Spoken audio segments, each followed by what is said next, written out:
Friends நேயர்களுக்கு வணக்கம்.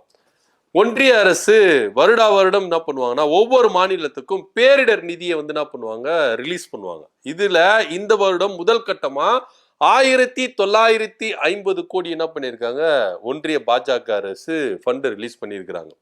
இது ஒரே மாநிலத்துக்கா அப்படின்னா இல்ல, ஒட்டுமொத்த இந்தியாவில் இருக்கிற எல்லா மாநிலத்துக்கும் ஒன்றிய பாஜக அரசுனால பேரிடர் நிவாரண நிதி முதற்கட்டமா என்ன பண்றாங்க, ரிலீஸ் பண்றாங்க. இந்த தடவை அவங்களுடைய போக்கஸ் எங்கவா இருக்கும் அப்படின்னு பாத்தீங்கன்னா, தமிழ்நாட்டுக்கு நிதிகளை வாரி கொடுக்கறதுக்கு தயாராக பாஜக இருக்கிறாங்க அப்படின்ற ஒரு தகவல் முன்வைக்கப்படுது. நீங்க ஒன்றிய பாஜக அரசு பதவியேற்றதுல இருந்து 2014 இருந்து நீங்க கணக்கிட்டீங்கன்னா, எந்த மாநிலத்துல அவங்களுக்கு எலெக்ஷன் அவங்க மேற்கொள்ளணுமோ அந்த மாநிலத்துக்கு நிதியை வாரி இறைப்பாங்க. நிதி மாத்திரம் இல்ல, திட்டங்களும் என்ன பண்ணுவாங்க, வாரி இறைப்பாங்க. அங்க போய் முகாமிடுவாங்க. நரேந்திர மோடியில இருந்து அமித்ஷா முதற்கொண்டு பாஜக இருக்கிற பெரும் தலைகள் எல்லாருமே என்ன பண்ணுவாங்க, அங்க முற்றுகையிட்டுருவாங்க. அந்த ஸ்டேட்ல அவங்க அந்த எலெக்ஷன்ல ஜெயிச்சுட்டு வரணும், இதுதான் உங்களுடைய இலக்கா இருக்கும். அது நீங்க 2014 இருந்து நீங்க இன்னிய டில் டேட் இது வரைக்கும் நீங்க பாத்தீங்கன்னா அப்படிதான் இருக்கு. அது மாத்திரம் இல்லாம கடந்த வருடம் நாடாளுமன்ற தேர்தல் நடந்தது. இதுல 2 பெரும் கட்சிகள் ஒன்றிய பாஜக அரசுக்கு முட்டு கொடுத்தாங்க. ஒன்னு நிதிஷ்குமார், இன்னொன்னு சந்திரபாபு நாயுடு. அதாவது பீகார் மாநிலமும் ஆந்திரா மாநிலமும். இந்த 2 மாநிலத்துக்கும் நிதிகளை வாரி இறைச்சாங்க. பச்சையாவே தெரியுங்க, பாஜக எங்க பொடி போடுறாங்க, எதுக்காக பொடி போடுறாங்க அப்படின்றது பச்சையா தெரியும். இப்போ அவங்களுடைய போக்கஸ்ட் ஃபுல்லா எங்க திரும்பி இருக்குன்னா பீகார்ல அடுத்த மாதம் தேர்தல் நடக்க போகுது. அதுக்காக ஃபுல் ஃபோர்ஸ்டா என்ன பண்ணிருக்காங்க, பாஜக இருக்கிற பெரும் தலைகள் எல்லாருமே என்ன பண்ணிருக்காங்க, இங்க இறங்கி இருக்கிறாங்க. அது மாத்திரம் இல்லாம கூட தேர்தல் ஆணையமும் இறங்கி இருக்கு. கிட்டத்தட்ட பாஜகவுக்கு வாக்களிக்காதவர்களை லட்சக்கணக்கான பேர்கள் என்ன பண்ணிருக்காங்க, வாக்காளர் பட்டியலிருந்து நீக்கி இருக்கிறாங்க.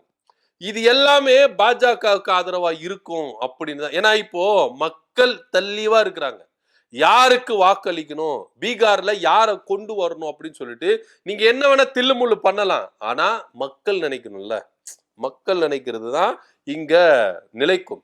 நீங்க ராகுல் காந்தி அவர்கள் தோல் உரிச்சு காட்டிட்டார் பாஜகவுடைய சுயரூபம் என்ன, தேர்தலுக்காக எந்த அளவுக்கு போர்ஜரி பண்றாங்க, எந்த அளவுக்கு திருட்டு வேலை பண்றாங்க அப்படின்றத எதிர்கட்சி தலைவர் ராகுல் காந்தி தோல் உரிச்சு காட்டிட்டாரு. அதை மீறியும் இங்க தேர்தல் ஆணையம் பாஜகவுக்கு தான் ஃபேவரா செயல்படுறதையும் நம்ம இங்க பாக்குறோம். சோ இப்போ பீகார்ல ஒவ்வொரு பாஜக தலைவர்களும் முகாமிட்டு இருக்கிறாங்க. ஏன்னா அந்த தேர்தல்ல பாஜக ஜெயிச்சு ஆகணும். நிதிஷ்குமார் ஜெயிக்கிறாரு தோக்குறாரு அது அப்பாற்பட்ட விஷயம்.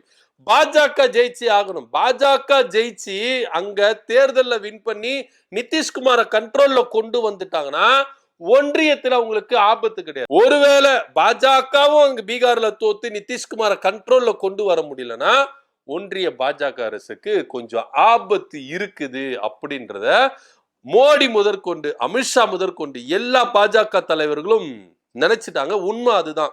இப்ப பீகார்ல எதனா ஒரு தில்லுமுள்ள பண்ணி எதனா ஒரு திருட்டு வேலை பண்ணி அங்க பாஜக ஜெயிச்சிடணும், பீகார்ல நிதிஷ்குமாரை திருப்பு முதலமைச்சர் ஆக்கிட விடணும் அப்படின்ற ஒரே நோக்கத்துக்காகத்தான் எவ்வளோ பெரிய குற்றச்சாட்டுகள் முன்வைத்தும் ராகுல் காந்தி ஆதாரங்களை முன்வைத்தும் ராகுல் காந்தி தோலுறுத்தி காட்டியும் இங்க பாஜக சட்டம் பண்ற மாதிரி தெரியல. தேர்தல் ஆணையமும் கூட சேர்ந்து கூட்டு சதி வேலை செய்யறாங்க அப்படின்னு தான் இங்க பார்க்க வேண்டிய ஒரு விஷயமா இருக்கு. இப்போ பீகார்ல இந்த அடுத்த மாதம் நடக்க போகிற தேர்தலுக்காக நிதிகளை வாரி இறைச்சிருக்கிறாங்க, தலைவர்கள் முகாமிட்டு இருக்கிறாங்க. இப்போ அடுத்த போக்கஸ் எங்க அப்படின்னா தமிழ்நாட்டுக்கு தான். தமிழ்நாட்டுல தென்மேற்கு பருவமழையும் வடகிழக்கு பருவமழையும் மாறி மாறி என்ன பண்ணுது, தமிழ்நாட்டு மக்களை தாக்கி இருக்கு.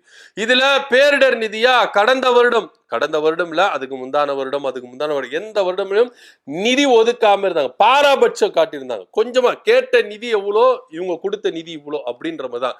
யானை பசிக்கு சோளப்பொரியா அப்படின்ற ரேஞ்சில தான் தமிழ்நாட்டினுடைய பேரிழப்புக்கும் பாஜக நிதி ஒதுக்குறதுக்கும் சம்பந்தமே இருக்காது. அந்த ரேஞ்சில தான் நிதிகளை ஒதுக்கினாங்க. கடந்த வருடங்கள்லாம் நீங்க டேட்டா பேஸ் எடுத்து பார்த்தாலே தெரியும். ஆனா இந்த தடவை தமிழ்நாட்டுக்கு கேட்காமையே, மாநில அரசு கேட்காமையே ஒன்றிய பாஜக அரசு தானாக முன் வந்து ஃபண்டுகளை ரிலீஸ் பண்ணலாம், வாய்ப்புகள் இருக்கு அப்படின்ற மாதிரி ஒரு தகவல் வந்திருக்கு. இத ஏன் பண்றாங்க, எதுக்கு பண்றாங்க அப்படின்னா 2026 சட்டமன்ற தேர்தல் தமிழ்நாட்டுல பாஜகவுக்கு ஒரு முக்கியமான தேர்தல். இது அதிமுகவுக்கோ திமுகவுக்கான தேர்தல் கிடையாது. பாஜக விசஸ் திமுக. ஏன் பாஜக விசஸ் திமுக நான் சொல்றேன் அப்படின்னா அதுலயும் ஒரு காரணம் இருக்கு. ஏன்னா ஒன்றிய பாஜக அரசுக்கு பெரும் தலைவலியா இருக்கிறது யாரு அப்படின்னா நம்ம தமிழ்நாட்டில் இருக்கிற திமுக அரசு, நம்முடைய முதல்வர் மு க ஸ்டாலின். ஏன் அப்படின்னா ஒன்றிய பாஜக அரசு திட்டங்களை எந்த திட்டமா இருந்தாலும் உண்மையிலேயே ஐயா ஸ்டாலின் அவர்கள் மக்களுக்கு இந்த திட்டம் ஏத்தது, இந்த திட்டத்தினால தமிழ்நாடு வளர்ச்சி அடையும், இந்த திட்டத்தினால பாஜக கொண்டு வர திட்டத்தினால தமிழ்நாடு அடுத்த கட்ட லெவலுக்கு போகும், பாஜக கொண்டு வர திட்டத்தினால தமிழ்நாட்டுடைய மக்களுடைய வாழ்வாதாரம் உயரும் அப்படின்னா அவர் சிவப்பு கம்பளத்தை விரித்து அந்த திட்டங்களை வரவேற்பார். இதுல எந்தவித மாற்று கருத்து இல்ல. ஏன்னா திமுகவுக்கு ஒரே நோக்கம் என்னன்னா தமிழ்நாடு வளர்ச்சி பாதையில செல்லணும், தமிழ்நாட்டுடைய மக்களுடைய வாழ்வாதாரம் உயரணும். இதுதான்.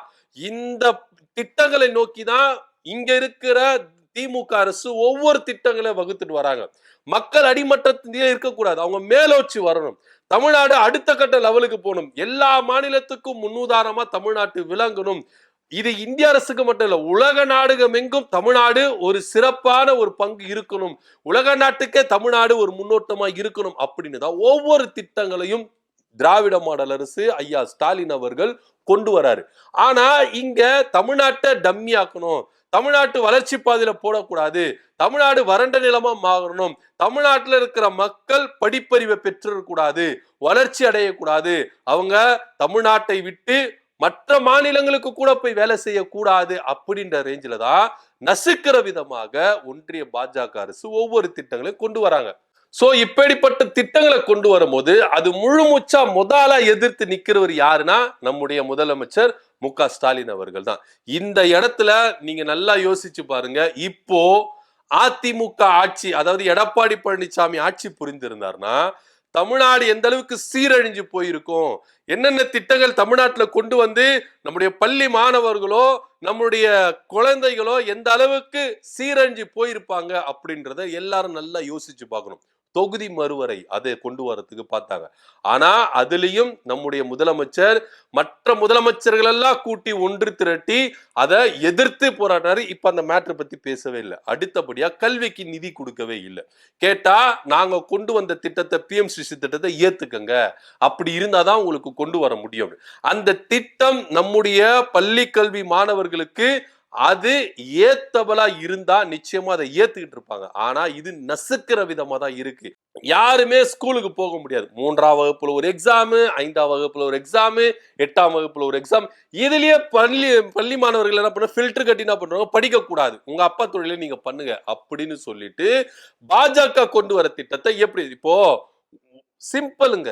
நம்மளுடைய பள்ளி மாணவ செல்வங்களுக்கு ஒரே ஒரு விஷயம், சொத்து சேர்த்து வைக்கிறோமோ இல்லையோ, பணத்தை அவங்களுக்கு வாரி கொடுக்கிறோமோ இல்லையோ, கல்வி அப்படின்ற ஒரு மாபெரும் பொக்கிஷத்தை அவங்களுக்கு கொடுத்துட்டா நம்மளால செய்ய முடியாத கூட அந்த கல்வியை வச்சு அவங்க என்ன பண்ணுவாங்க, அந்த வாழ்வாதாரத்தை உயர்த்திடுவாங்க. இது உண்மை, நிஜமானது, நடைமுறை வாழ்க்கையில இது உண்மையானது, அதுல எந்தவித மாற்று கருத்து இல்ல. அதனால தான் நம்முடைய முதல்வர் சொல்லுகிறாரு, நீங்க சொத்தை சம்பாதிக்கிறீங்களே இல்லையோ, பணத்தை சம்பாதிக்கிறீங்களே இல்லையோ, பேரு புகழ எதுவுமே சம்பாதிக்கிறீங்களே இல்லையோ, உங்களுடைய கல்வியை சம்பாதிச்சுக்கங்க, உங்களுடைய நாலேஜ சம்பாதிச்சுங்க, இது உங்களை ஒருபோதும் கைவிட. இப்ப நம்ம கிட்ட சொத்து இருந்தாலோ, இது ஒரு படத்துல கூட வெற்றிமாறன் சொல்லுவாரு, நம்ம கிட்ட இருக்கிற சொத்து பணம் எல்லாத்தையும் நிலங்களை எல்லாத்தையும் புடிங்குவாங்க, ஆனா கல்வியை மட்டும் யாரால என்ன பண்ண முடியாது, புடுங்க முடியாது, திருட முடியாது. ஆனா இந்த விஷயத்த நம்முடைய திராவிட மாடல் அரசு ஐயா முதல்வர் ஸ்டாலின் அவர்கள் என்ன பண்றாரு, ஒவ்வொரு திட்டங்கள் ஸ்பெசிபிக்கா தான் இருக்கு. குறிப்பா மாணவர்களுக்குன்னு அவங்க என்ன பண்றாங்க, திட்டங்களை சூப்பரா வகுக்கிறாங்க. ஏன்னா மாணவர்கள் அந்த கல்வியை பெற்றுக்கொண்டா அவங்களால யாருமே அசைக்க முடியாது. இன்னைக்கு வட மாநிலங்கள்ல நிறைய மாநிலங்கள்ல என்ன பண்றாங்க, படிப்பறிவு இல்லாம என்ன பண்றாங்க, நிறைய விஷயங்களை அவங்க இழக்க நேரிட வேண்டியதா இருக்கு. ஆனா பாஜகவுடைய பாச்சா தமிழ்நாட்டில் செல்லுபடி ஆகல. ஏன்னா படித்தவர்கள் மாணவர்கள் இன்னைக்கு எதுக்குறாங்க, பாஜக எந்த அளவுக்கு அவங்க திட்டங்கள் இருக்கு அப்படின்னு. படிப்பறிப்பு இல்லாதவங்களுக்கு, பாமர மக்களுக்கு என்ன பண்ணலாம், அது புரியாம விளங்காம இருக்கலாம். ஆனா படிச்ச ஸ்கூல் பிள்ளைகளுக்கு கூட என்ன பண்ணுது, பாஜக பத்தி தெள்ள தெளிவா தெரியுது, அவங்களுடைய திட்டங்களை பத்தி தெள்ள தெளிவா தெரியுது. சோ அதனால நம்மளுடைய திமுக அரசு என்ன பண்ணாங்கன்னா, இப்படிப்பட்ட பாஜக கொண்டு வர ஒவ்வொரு திட்டங்களையும் அவங்க முழு மூச்சா எதிர்க்கிறாங்க. இப்போ சொல்லுவாங்களா, இவனும் கெடாம கூட சேர்ந்தவங்களை கெடுக்கிறான்பா அப்படின்ற மாதிரி தான் பாஜக நினைக்கிறாங்க. இவங்களும் என்ன பண்ற மாட்டாங்க, திட்டங்களை எடுத்துக்க மாட்டாங்க. கூட 4 பேரை சேர்த்துக்கிட்டு அந்த மாநிலத்திலே திட்டத்தை செயல்படுத்த முடியாம போச்சு. சொந்த மாநிலத்திலேயே இந்திக்கு எதிர்ப்பா வந்துருச்சு. மகாராஷ்டிரால பாஜக அரசு தான் இந்தியை ஏத்துக்க கூடாது, திணிக்க கூடாது. தமிழ்நாடு தான் முதல்ல எகிரி நின்னு அடிச்சது. ஆனா அதை பார்த்து மத்த மாநிலங்கள் திருந்தணும் அப்படின்னு சொல்லிட்டு இதே மகாராஷ்டிரால இருக்கிற எதிர்கட்சிகள் என்ன பண்ணாங்க, தமிழ்நாட்டை பார்த்து தெரிஞ்சுக்கங்க, அவங்க மொழிக்கு எந்த அளவுக்கு உரிமையா நின்று போராடுறாங்க, அந்த மாநிலத்துல பார்த்து தெரிஞ்சுக்கங்க அப்படின்னு சொல்லிட்டு போராடுது நிமித்தம் சொந்த பாஜக ஆளும் மகாராஷ்டிரா மாநிலங்கள்லயே இந்த இந்திக்கு எதிர்ப்பா இருந்தது, பேக் அடிச்சிட்டாங்க. சோ இந்த மாதிரி ஒரு விஷயங்கள் வந்து பாஜகவுக்கு பெரும் தலைவலியாவே இருக்கு. அதனால தமிழ்நாட்டை நசுக்கணும், நம்ம கையில கொண்டு வரணும். அதுக்கு இங்க 2026 சட்டமன்ற தேர்தல் அவங்களுக்கு பாஜகவுக்கு ரொம்ப முக்கியமா இருக்கு. அதனால தான் என்னென்னவோ ஏவி விடுறாங்க. அதிமுகவை ஏவி விட்டாங்க, இப்ப தாவேக்காவை ஏத்தி விடுறாங்க. நீங்க யார வேணா ஏத்தி விடுங்க. ஆனா இங்க உண்மையா மக்களுக்கு பிரயோஜனம் உள்ளதா, நாட்டினுடைய வளர்ச்சிக்கு பிரயோஜனம் உள்ளதா திட்டங்களை நீங்க உண்மையிலேயே கொண்டு வந்தா அது மக்கள் பேசுவாங்க. இன்னைக்கு பாஜக கொண்டு வந்த திட்டங்களை எந்த மக்களுக்கு தெரியுது? தமிழ்நாட்டுல நீங்க இந்திய அரசு கொண்டு வந்த எல்லா திட்டங்களையும் சொல்ல சொல்லுங்க, தமிழ்நாடு அரசு கொண்டு வந்த திட்டங்களை சொல்ல சொல்லுங்க. எந்த திட்டங்கள் மக்கள் மத்தியில இருக்கு, மக்கள் மனதில் இருக்கு அப்படின்றத நிச்சயமா தெரியும். ஸ்கூல் படிக்கிற பிள்ளைகளுக்கு கூட தெரியும்.